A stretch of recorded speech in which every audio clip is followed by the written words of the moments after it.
All right, so I am headed to start my day of clients. I've got another day, long day, 4 clients today, pretty much back to back.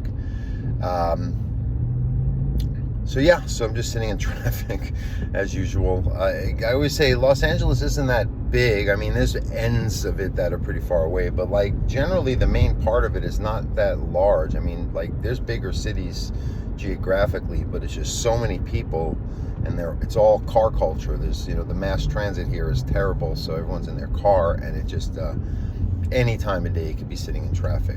I myself, I try to be productive, make videos, phone calls, listen to podcasts, whatever, just so I don't get stressed out and it's not like wasting my life away sitting in traffic.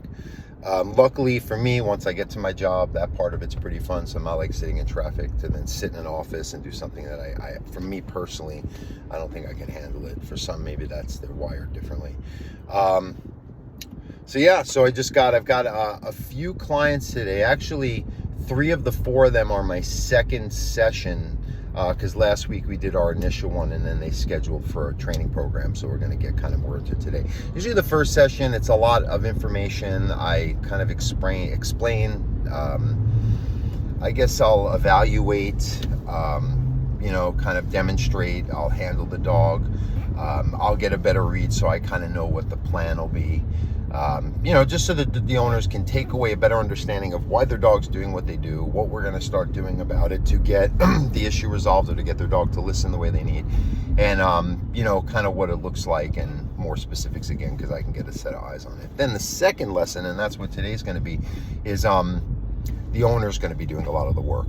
Actually, what I do is I'll text an owner, and this isn't just for when I show up. They should be doing this for every new arrival in the home, because most dogs overreact to greetings, and it's just another opportunity to show your dog that you can lead them and teach them that they can be calm and focus on you, a command, and your intervention during a new event. And a greeting in the home is probably one of the biggest events that can happen in that environment.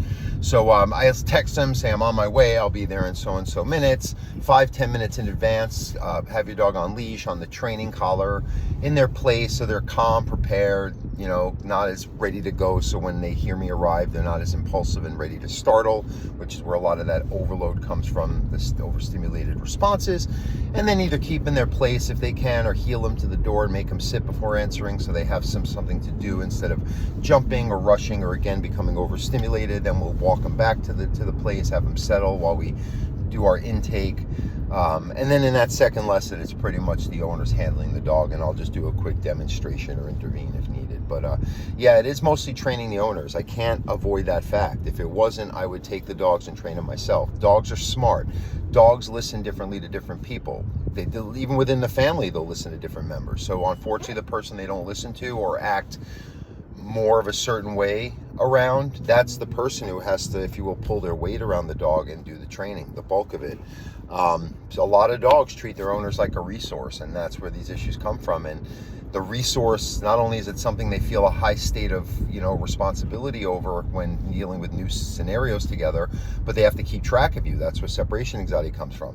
They don't believe that you can intervene when you're out on a walk and you're holding them back on a leash when another dog or a situation they're not sure of is in front of them, because you're their resource. How is their resource going to all of a sudden step in at a great time of need and show them that they can follow your lead and take your direction when that's not how the relationship goes?